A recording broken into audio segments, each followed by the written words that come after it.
Tatiana Codreanu est chercheuse et enseignante à Imperial College London, qui est affiliée avec l'Imperial XAI in Science et spécialiste de la transformation numérique, de la communication stratégique et de l'intelligence artificielle en éducation. Et ses travaux portent sur la confiance, la coopération et les dynamiques narratives dans les écosystèmes technologiques. Elle conçoit et anime des formations sur l'IA générative, le storytelling et la pédagogie critique, et articule recherche, design et pratiques éducatives. Et j'ai pensé à Tatiana parce que nous avions déjà été sensibilisés par sa réflexion dès l'émergence de l'IA générative, et elle nous faisait part déjà dans le groupe IMPEC de ses réflexions et de ses pratiques pédagogiques à l'Imperial College. Donc, je te remercie encore une fois, Tatiana, et je te donne la parole, que je te laisse partager ta présentation et nous t'écoutons. Merci beaucoup pour cette invitation, Mabrouka. Je suis super contente de parler aujourd'hui avec vous et de vous montrer un petit peu mes contributions à Imperial et mon travail avec mes étudiants. Imperial College est une université qui est STEM et business. Et elle a, donc cette université a un fort impact sur l'entrepreneuriat. Donc, à Imperial, on encourage les étudiants à créer des startups, les professeurs créent des startups.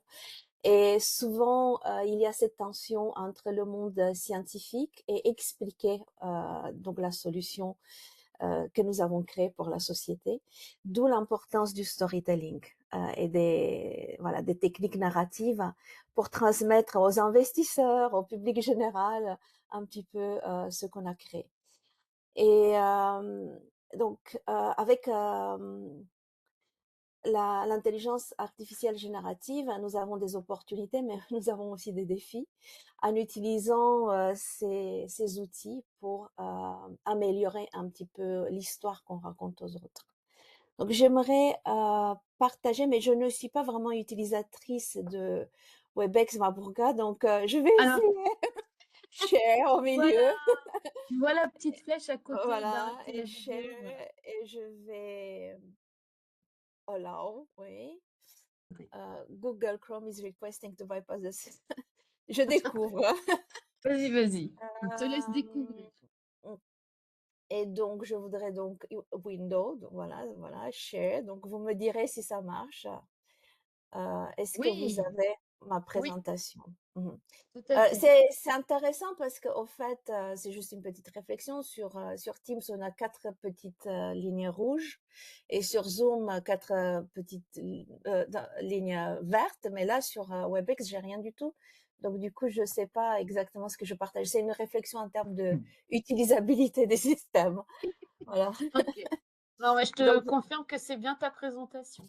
c'est ma présentation, oui. Et est-ce que vous voyez aussi mes notes ou c'est juste ma Non, non, présentation? non, non. Juste la présentation. Juste la présentation. C'est voilà, question d'utilisabilité pour commencer.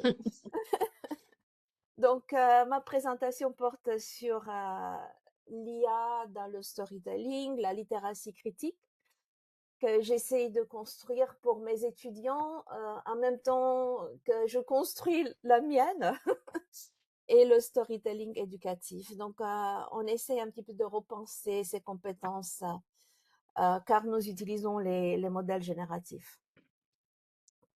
Cette compétence narrative, bien sûr, elle est inscrite dans notre évolution humaine. Et c'est intéressant aussi de regarder les travaux des collègues comme Smith et d'autres chercheurs qui travaillent à UCL et qui ont travaillé sur le storytelling comme mécanisme de coopération. Et notamment dans les groupes de chasseurs, Smith et ses collègues montrent que donc ce storytelling sert à organiser les sociétés anciennes. Donc le récit sert à coordonner le groupe, à transmettre les normes et assurer la cohésion. Et les bons compteurs sont valorisés car ils stabilisent les comportements et créent la prévisibilité, le lien, la confiance dans le groupe de chasseurs. Et l'IA s'inscrit un petit peu dans cette fonction sociale, mais elle modifie aussi certains mécanismes fondamentaux de compétences narratives et de mécanismes de coopération qui sont inscrits dans notre évolution humaine. Donc cette fonction évolutive du récit se déploie aussi dans les organisations modernes, euh, car elle fonctionne sur des récits qui euh, permettent à apporter du sens au processus interne d'organisation. Le narratif structure la coopération. Euh, les individus permettent, qui ont ces compétences permettent à construire des liens et cela aussi oriente un petit peu les comportements collectifs. Nous savons aussi que les bons compteurs sont socialement valorisés et c'est une compétence de haut niveau. Et, mais c'est aussi la narration, c'est aussi un outil de survie culturelle.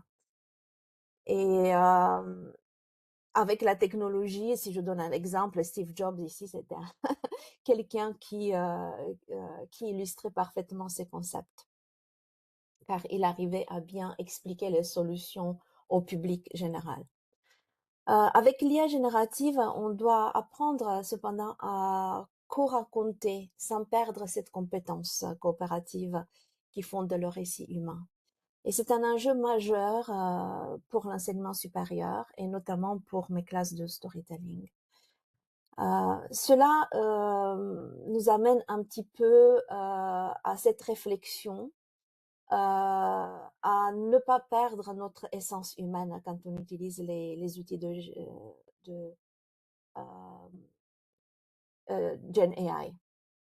Donc, en allant un petit peu vers des techniques que nous avons utilisées avec les artefacts historiquement, donc je voudrais vous présenter une tablette que vous pouvez voir au British Museum qui s'appelle la Complaint Tablet, qui date d'environ 1750 avant notre ère, trouvée à Ur.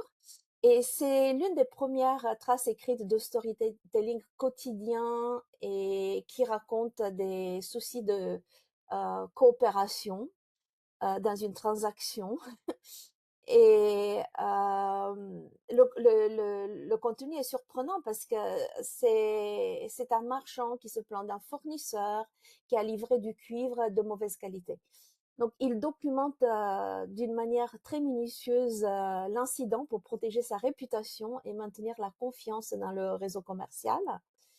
Et le récit ici sert à réguler la confiance, à sanctionner les comportements défecteurs, à maintenir la qualité des échanges et à stabiliser le collectif humain. Donc, on voit ici des réactions sur X, Twitter, donc les utilisateurs modernes qui rappellent avec humour, même après quelques millénaires, que certains aspects de l'humanité ne changent pas. Et cet exemple nous montre que le storytelling est un mécanisme de coopération qui a évolué avec nous. Et quand l'intelligence artificielle entre cet espace, elle entre dans une fonction qui est profondément évolutive. Ce n'est pas un décor linguistique. C'est ce qui nous conduit naturellement vers une dynamique évolutive de la coopération.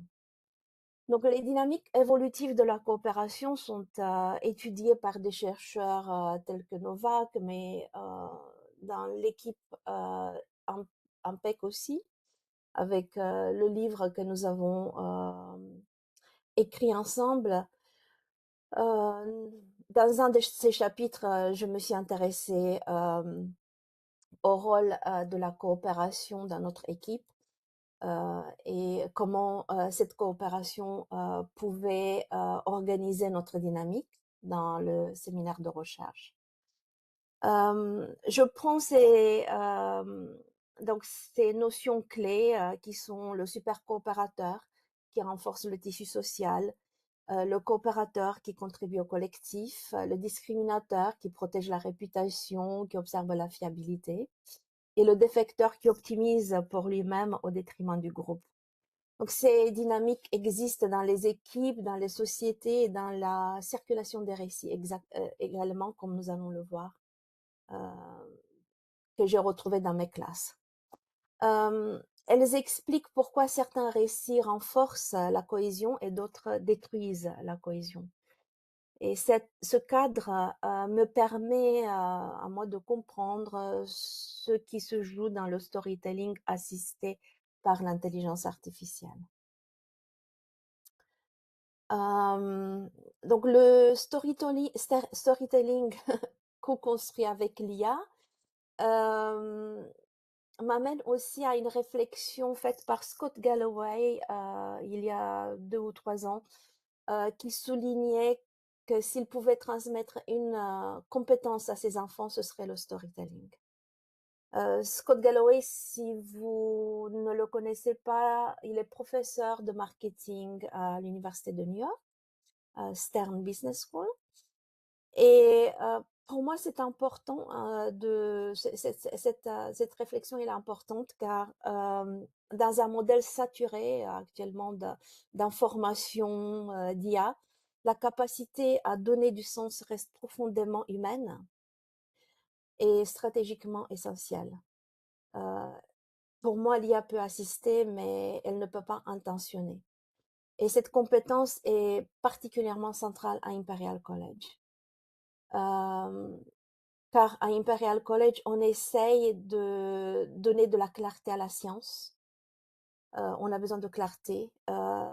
Les entrepreneurs, lecturers, professeurs, étudiants ont besoin de convaincre. L'interdisciplinarité a besoin d'un langage commun. Et le récit ici devient un instrument d'intercompréhension et de coopération. Pour moi, l'IA amplifie la production narrative, mais elle peut aussi fragiliser la pensée si elle n'est pas maîtrisée. Et cela introduit une tension fondamentale. Les entreprises croient souvent à l'idée d'une information parfaite avec l'intelligence artificielle et les différents outils, ce qui est faux. Car cette intelligence parfaite n'existe pas. L'intelligence artificielle, elle se base sur des données et qui sont limitées et sur un training limité, une base de données. Donc, nous avons pour le moment cette impression d'information parfaite. Et les humains fonctionnent avec du contexte, des expériences vécues, des signaux faibles. Et l'IA peut soutenir l'analyse, mais peut aussi amplifier les angles morts. Donc la narrative intelligence devient une compétence stratégique. Et on peut réfléchir un petit peu aussi à l'intelligence animale. Et on peut voir, donc j'ai vu un chat passer, je pense que c'était l'écran de Frédéric. Moi aussi j'ai des chats. Et mais, mes chats ont un niveau d'intelligence que la Gen AI n'a pas pour le moment. Donc on doit rapprocher pour le moment ces deux formes d'intelligence.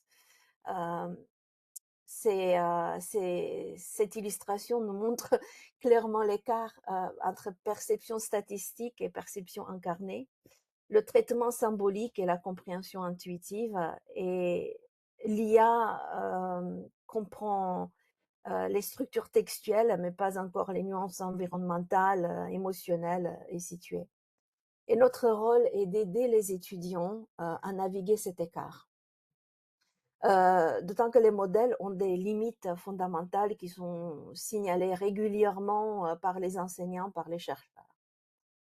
Les modèles génératifs offrent une fluidité qui, paraît, impressionnante à première vue, et aussi une fluidité narrative impressionnante, mais ils généralisent, heu, ils interpellent, ils hallucinent. Ils n'ont ni intention, ni responsabilité. C'est pourquoi la recherche continue à travailler sur leur, robustesse, leur véracité, leur calibrage. Et pour nos étudiants, mais pour nous-mêmes aussi, il est essentiel de travailler régulièrement sur cette, littératie intégrée. Dans mes classes, la littératie, prend 3 dimensions. Tout d'abord la dimension technique. On essaie de comprendre comment le modèle produit le texte, comment le modèle produit la vidéo ou le son. La compétence, narrative, la littératie narrative, on essaye d'analyser, de comparer, de reconstruire les récits. Et la littératie éthique et environnementale, on essaie d'intégrer dans nos réflexions la provenance, l'attribution, l'éco-énergétique et les risques. Donc cette littératie à 3 dimensions, rend l'humain, un nouveau agent dans la co-création de ce qui est produit. Mais il faut aussi, gérer, l'imaginaire de l'IA. Quand on travaille avec, l'intelligence artificielle, parce qu'on a été exposé à des livres, une littérature, à des films et aussi les les leaders des grandes sociétés qui sont derrière les modèles actuels, heu, sont un petit peu, dans la même logique. Si nous pensons un petit peu à Sam Altman qui régulièrement fait référence au film Her, hem et à d'autres entrepreneurs qui pensent à Jarvis, Marvel, Iron Man. Donc il ne faut pas oublier que nos fictions aussi, façonnent nos attentes. Et enseigner l'IA aussi, c'est aussi enseigner à déconstruire ces mythologies, sinon elles remplacent un petit peu la compréhension éthique. Et nous devons, réfléchir sérieusement à ces imaginaires qui orientent nos attentes, les peurs, les politiques d'innovation. Heu et enseigner, l'IA aussi, c'est enseigner la littérature critique de ces mythologies. Donc l'enseignement supérieur, pour moi, doit déconstruire, les fictions de l'IA. Donc regardons un petit peu concrètement comment ça arrive dans mes classes. L'IA générative, présente des opportunités à Imperial College pour mes étudiants. Pour le prototypage rapide, les scénarios diversifiés, les visualisations. Hem, mais il y a aussi des risques, par rapport à la disparition de la lenteur réflexive et des simplifications culturelles, la confusion entre inspiration et imitation. Et mon objectif, pédagogique est d'aider les étudiants à garder une posture, active, critique et consciente. Heu, on essaye de, travailler sur ces opportunités et sur ces risques dans mes ateliers de story making augmenté. Dans ces ateliers, par exemple, nous générons des scènes, nous générons, des présentations, des prototypes, avec des outils comme, Blink AI, Lovable AI, puis nous analysons. Nous analysons les implicites, les stéréotypes, les simplifications et nous réécrivons ensemble pour restaurer nuance, intention et agentivité. Donc c'est un entraînement, en termes de prendre la distance, par rapport à cette critique narrative. Et certains cas demandent une vigilance accrue. Par exemple, nous avons aussi des cas borderline et des risques de narration. Donc les images qui sont proches d'un style protégé. Nous avons aussi des cas de voix d'acteurs synthétiques ambigus, des récits trop proches d'une source réelle. Et quand nous arrivons devant ces cas borderline, nous essayons toujours d'apprendre à attribuer, réviser ou à renoncer à publier. Donc c'est un exercice d'éthique narrative. Donc ce travail nourrit toujours le prototypage narratif dans mes classes. On essaye de simuler des scénarios organisationnels et interculturels. On identifie où il y a des formes ou paramètres trop, puis on réinjecte la complexité humaine dans la prise de décision finale. Donc le récit devient un outil stratégique et cela conduit à une compétence intégrée. Pour illustrer cela, je voudrais arrêter un petit peu le partage d'écran de cette présentation et vous montrer un exemple de prototypage narratif. Donc, je vais prendre l'exemple d'une étudiante. Et donnez-moi juste 2 petites secondes parce que je dois apprendre à utiliser WebEx en même temps. Pas de souci. Et j'aimerais inclure le son, donc j'espère que voilà, donc quand je fais share et window, est-ce que ça partage le son automatiquement ou je dois faire quelque chose pour partager le son? Disons qu'on va expérimenter. On va expérimenter, voilà. Donc, pour moi, c'est un problème d'utilisabilité ici parce que je ne vois pas also share system audio, mais le bouton est vraiment très petit, donc je fais des hypothèses ici. Vas-y. Je transpose mes compétences d'un système à Ouais, ouais, l'autre. c'est très bien. C'est ce qu'on fait généralement, on transpose. Oui, donc allow. Et Alors, on est-ce a que bien vous voyez? l'image. Vous Oui, voyez l'image? Voilà, donc voilà. mais on n'a pas de son. Voilà, donc je commence. Voilà donc un exemple de storytelling d'une de mes étudiantes.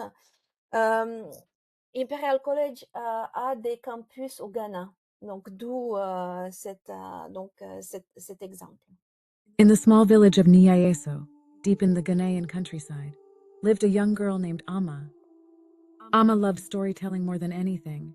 She was sure that stories had magical powers and could make anything better. Unfortunately, one day Amma suddenly fell sick.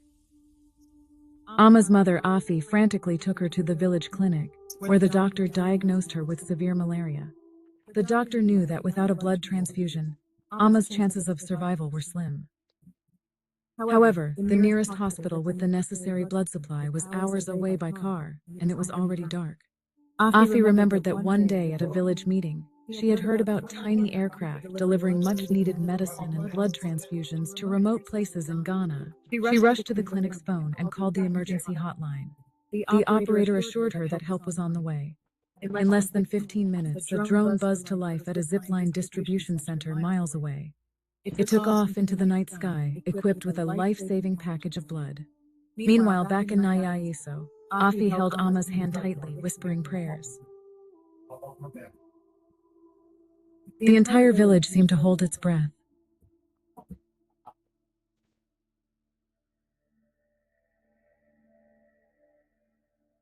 Suddenly, a distant hum grew louder as the drone approached.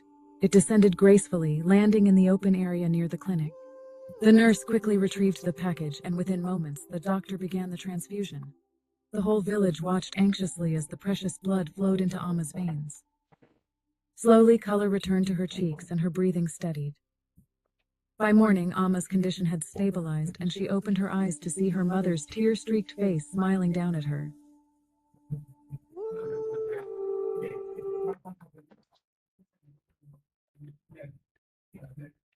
Voilà, donc c'est un exemple de travail. Vous savez, j'ai j'ai vraiment peur qu'en en fermant une fenêtre, je vais sortir de WebEx. Donc si ça arrive, excusez-moi. Je vais Tu retrouveras le chemin. je Tu retrouverai retrouveras le le chemin, chemin. Tatiana. Donc je vais vous montrer un petit peu ses réflexions. Donc ensuite, elle a fait une présentation pour nous montrer un petit peu comment elle a travaillé. D'où donc l'importance de cette réflexion critique de la part des étudiants. Donc, elle nous montre un petit peu, donc elle a utilisé Gamma, un petit peu comment elle a créé cette expérience immersive. Elle a utilisé aussi les outils rhétoriques que nous enseignons dans nos classes. Elle explique un petit peu donc les arcs narratifs, les outils rhétoriques, les outils qu'elle a utilisés et pourquoi, quelle est la logique derrière ces outils, comment elle a utilisé cette coopération pour l'idéation et en quoi ces outils ont élevé un petit peu ses compétences narratives. Voilà. Je vais vous montrer un deuxième exemple d'une étudiante qui a utilisé plusieurs outils pour créer des vidéos. Donc ça, c'est un exemple qui date maintenant de plusieurs mois. Donc ça paraît un peu déjà vieux maintenant, mais je pense que c'est un bon exemple aussi de l'évolution de ces outils.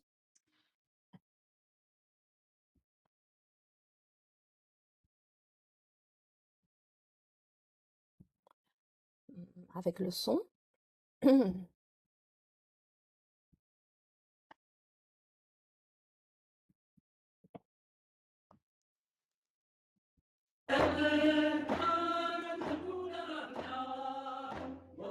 In every era, in every corner of the world, there are those who rise.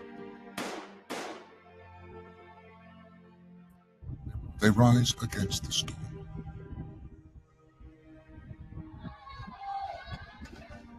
They rise against the silence. They rise against the shadows. There they are. Shoot to kill.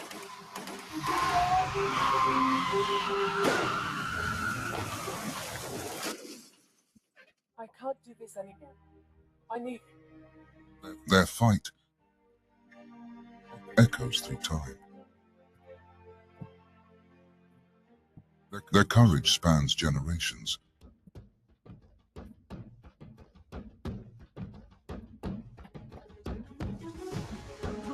From the mountains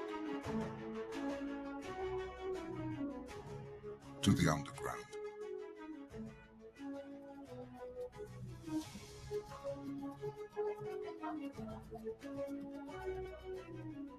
To the storm-lashed shores.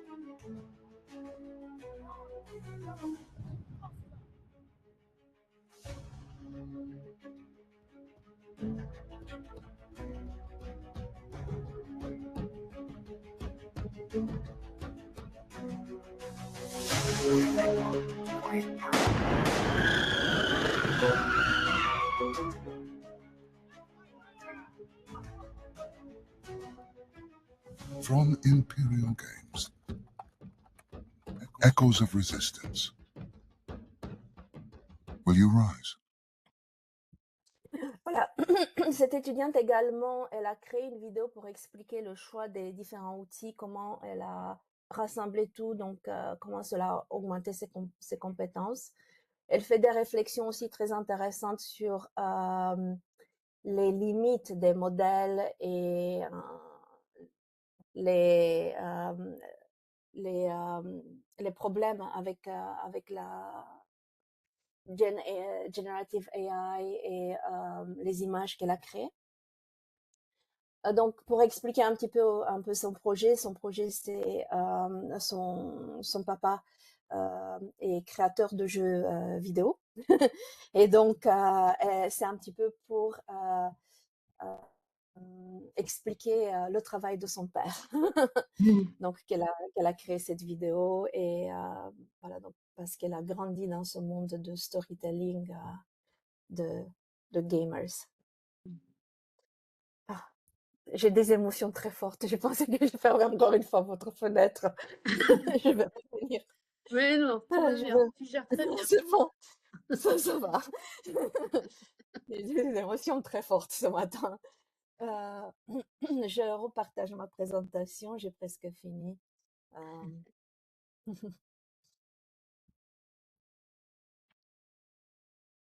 Voilà, vous voyez ma présentation, non? Oui, oui, oui.